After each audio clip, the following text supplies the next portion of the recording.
This is not normal for us to bury our children, but it has become too normal in our communities. We're not talking about data points and numbers. We're talking about human lives. We're talking about your little cousin. We're talking about young people. When we're burying 11-year-old kids, when we're burying 15 and 16-year-old young men, we're literally burying our future leaders, or we're burying potential. By allowing our youth to hear hope, to see hope, and to touch hope consistently, it will become real, because once belief changes, behavior changes. How do we change the narrative and communicate it to be able to say, you can climb out of this, you can change your narrative. Here's us speaking your language, but you see a successful version of you that's saying this is not the end for you. People! People!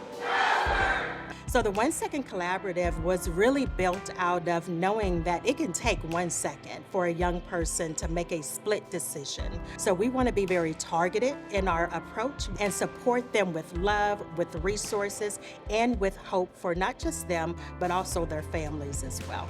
You know, for Fort Worth PD, the 1 Second Collaborative is extremely important.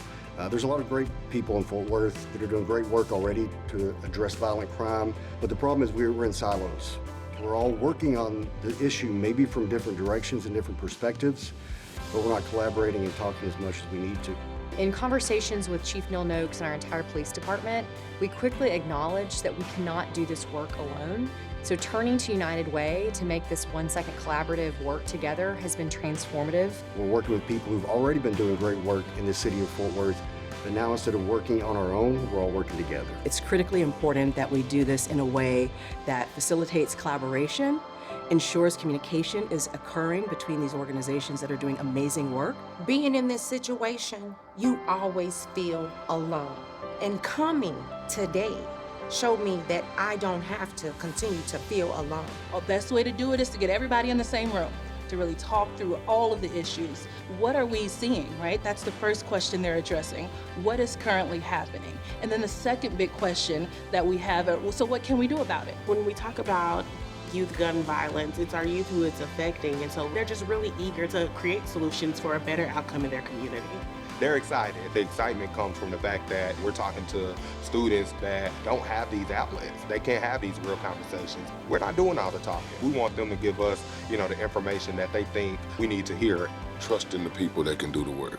Let's roll up our sleeves, and man, let's push, man, and try to do this for the next 10 to 20 years, man, consistently with the help of the city, the county, and the community, man, so we can be impactful, man, and see the city in Fort Worth that we all want to see. Your voice matters in your community. That's the biggest thing. You can't want change and then not even talk about it.